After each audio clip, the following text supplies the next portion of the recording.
आज मैं आप लोगों के लिए लाई हूँ गर्मियों की खास रेसिपी है आम का मुरब्बा।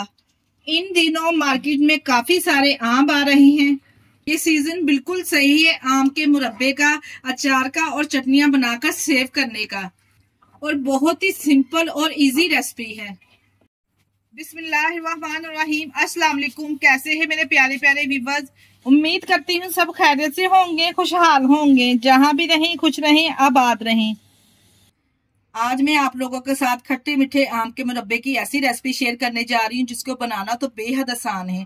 बाजार में कच्चे आम और कैरियां ढेर सारी भर भर के आई हुई हैं, तो क्यों ना हम इससे फायदा उठाया जाए। जिन लोगों ने आम का अचार और चटनियां नहीं बनाई और वीडियो को फॉलो करते हुए जल्दी जल्दी से आम का मुरब्बा, अचार और चटनियां बनाकर स्टोर कर ले। किस तरह से आपने इसे आम के मुरब्बे को स्टोर करना है, वीडियो को आपने स्किप किए बगैर देखना है। आज की वीडियो में आपको बहुत सारी टिप एंड ट्रिक देखने को मिलेंगे कि हमने इस आम के मुरब्बे को 1 साल तक किस तरह से सेव करना है।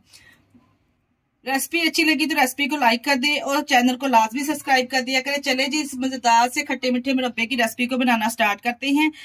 सुपर टेस्टी, सुपर इजी आम का मुरब्बा बनाने के लिए यहाँ पे मैंने बड़े साइज के आम ले लिए। ढेरों देर बाजार में इस तरह आम आए हुए हैं, तो क्यों ना इसका फायदा उठाया जाए।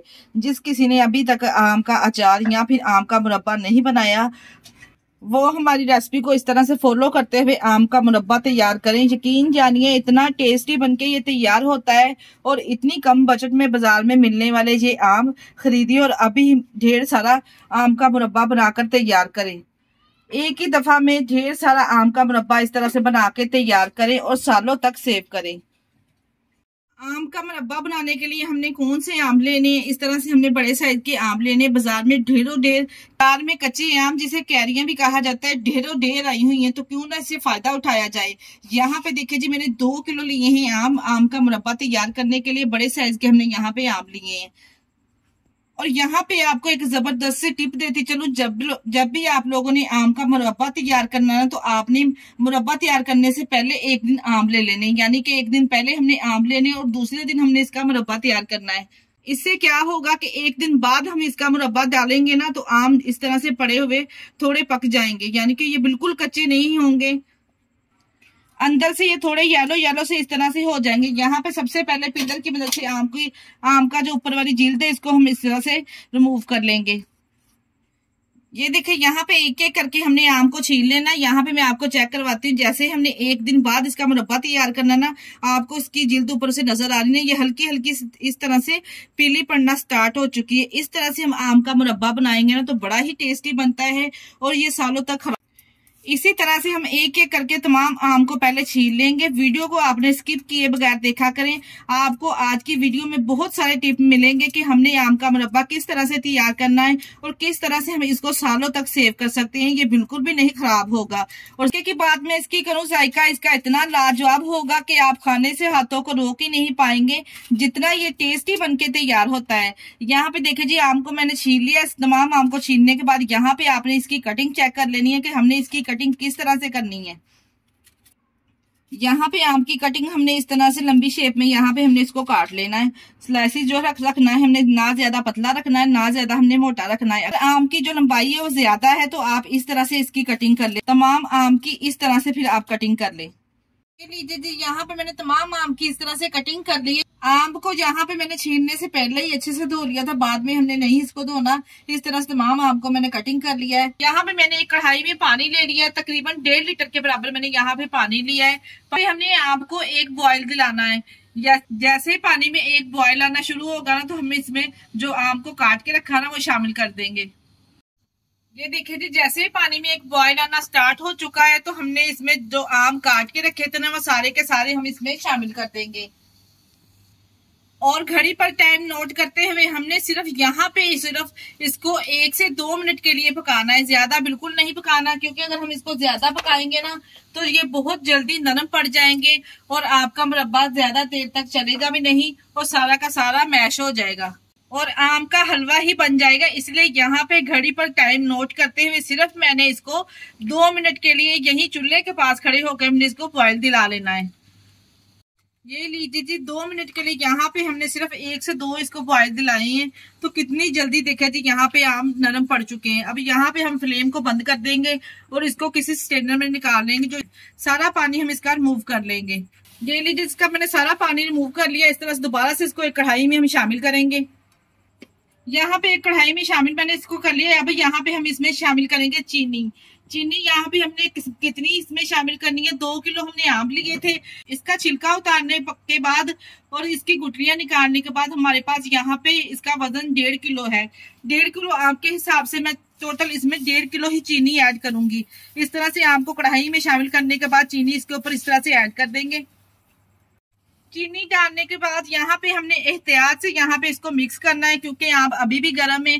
फ्लेम को हमने नीचे बिल्कुल लो रखा हुआ है। चीनी को यहाँ पे हमने अच्छे से मिक्स कर लेना है। चीनी को मिक्स करने के बाद हमने इसको ऊपर से कवर कर लेना है। 15 मिनट के लिए हम इसको रेस्ट देंगे, ताकि जो चीनी हमने इसमें शामिल की है ना, वो चीनी पानी छोड़ेगी। जब पानी छोड़ेगी ना, तो जो आम को यहाँ पे हमने एक बॉयल दिलाया था ना, वो इसीलिए हमने दिलाया था, क्योंकि जब हमने इसमें चीनी शामिल करनी ना, तो चीनी आपको पता है काफी सारा पानी छोड़ती है। इसलिए यहाँ पे जो बाकी के आम टेंडर होंगे ना, वो इसी चीनी के साथ अच्छे से यहाँ पे इसने टेंडर हो जाना है। यहाँ पे अच्छे से मैंने देखा जी, इस तरह से चीनी को डालने के बाद मिक्स कर लेना है। ये लीजिए जी, यहाँ पे मैंने चीनी डालने के बाद अच्छे से मिक्स कर लिया। ऊपर से कवर करेंगे 15 मिनट के लिए। यहाँ पे बिल्कुल लो फ्लेम पे हम इसको छोड़ देंगे, ताकि चीनी यहाँ पे अच्छे से पानी छोड़ दे। यहाँ पे 15 मिनट के बाद चेक कर लेंगे और आप यहाँ पे चेक कर सकते हैं कि चीनी ने कितना सारा पानी छोड़ा है। इसलिए हमने यहाँ पे बिल्कुल भी आम को टेंडर नहीं किया था। यहाँ पे अब हम इसमें शामिल करेंगे, यहाँ पे मेरे पास है एक बादियान का फूल, छोटा सा। यहाँ पे मेरे पास दालचीनी का टुकड़ा था, जिसको मैंने इस तरह से 3 हिस्सों में डिवाइड कर लिया है। और 2 अदद मेरे पास छोटी वाली इलायची है, जिसको मैंने इस तरह से मुंह खोल के इसमें शामिल कर दिया है। और इसके साथ ही इसको मैं थोड़ा तीखा और चटपटा बनाने के लिए इसमें शामिल करूंगी 1/2 टी-स्पून नमक शामिल कर रही हूँ।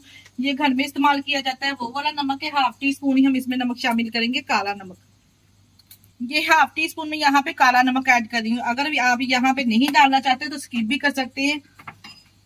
2 से 3 चुटकी के बराबर यहाँ पे मैं इसमें काली मिर्च का भी इस्तेमाल कर रही हूँ। अगर तो आप भी हमारी तरह थोड़ा चटपटा मुरब्बा खाना पसंद करते हैं, तो आप ये चीजें लाजमी शामिल कीजिएगा। बड़ा ही चटपटा और मजे का टेस्ट आएगा इस तरह से ये डालने से। कई लोग नहीं इसमें शामिल करते। इसके अलावा यहाँ मजीद इसकी खूबसूरती को बढ़ाने के लिए यहाँ पे 1 चुटकी के बराबर फूड कलर ऐड कर रही हूँ। अगर आप डालना चाहते हो तो डाल सकते हैं, नहीं तो स्किप भी कर सकते हैं। इसे डालने से इसका कलर कॉम्बिनेशन बड़ा ही जबरदस्त आएगा। बस यहाँ पे तमाम चीजों को डालने के बाद हमने कवर करके हमने यहाँ पे इसको इतनी देर अब पकाना है। यहाँ पे हमने इसमें 1 तार की जो चाशनी है वो पूरी मुकम्मल नहीं तैयार करनी। यहाँ पे इसमें 1 तार की चाशनी बनना स्टार्ट हो जाएगी ना, तो हमने इसमें शामिल कर देना है लेमन। यहाँ पे मेरे पास 1 टेबल स्पून लेमन है, ये शामिल कर देंगे।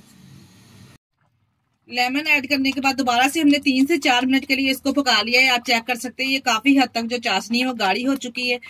अब यहाँ पे मैं इसको फ्लेम को बंद कर दूंगी और इसकी यहाँ पे मैं आपको धार को चेक करवा दूंगी। यहाँ पे देखिए जी, मैं इसकी आपको धार इस तरह से चेक करवा रही थी। इस तरह से एक धार बन भी रही है और टूट भी रही है। बिल्कुल भी हमें एक धार इसकी तैयार नहीं करनी। यहाँ पे मैंने फ्लेम को बंद कर देना है। और ये लीजिए, यहाँ पे मैंने फ्लेम को बंद कर दिया और इसके आप माशाल्लाह से क्रिस्टल चेक करें, ये कितना जबरदस्त हमारा जो मुरब्बा है बनके तैयार हुआ है। और चाशनी भी आप यहाँ पे चेक कर सकते हैं, काफी हद तक यहाँ पे गाढ़ी हो चुकी है। अब हम यहाँ पे इसको ठंडा करेंगे। ठंडा करने के बाद आपने किसी भी कंटेनर में डाल के इसको सेव कर लेना है। ये 1 साल तक तो बिल्कुल भी खराब नहीं होगा। ये लीजिए जी, रूम टेम्परेचर पे आने के बाद यहाँ पे डिश आउट करेंगे प्यारे से बोल में। और माशाल्लाह से आप इसके क्रिस्टल चेक करिए, कितना जबरदस्त मुरब्बा बनके तैयार हुआ है। और चाशनी भी यहाँ पे आप इसकी चेक कर सकते हैं, थिकनेस इसकी चेक करें कितनी जबरदस्त आई है। बाजार में ढेरों देर कैरी और आम आए हुए हैं, तो क्यों ना इससे फायदा उठाया जाए। आप भी अभी जाएं और कच्चे आम लेके आए ढेरों ढेर। इस तरह से आप भी आम का मुरब्बा बनाकर स्टोर कर लें। बच्चे बड़े सभी बहुत ही शौक से खाते हैं और बनता भी ये इतना टेस्टी है। अगर रेसिपी ट्राई करें तो अपना फीडबैक लाजमी दिया करें और हमारी वीडियो को अपने अजीजों में रिश्तेदारों में भी शेयर कर दिया करें। आज की वीडियो आप लोगों को कैसी लगी कमेंट बॉक्स में लाजमी बता के जाइएगा। इसी स्टेज पर मुझे दीजिए इजाजत। अपना बहुत सारा ख्याल रखिएगा, हमें दुआओं में याद रखिएगा। हमारे चैनल को लाइक और सब्सक्राइब करना न भूलिएगा।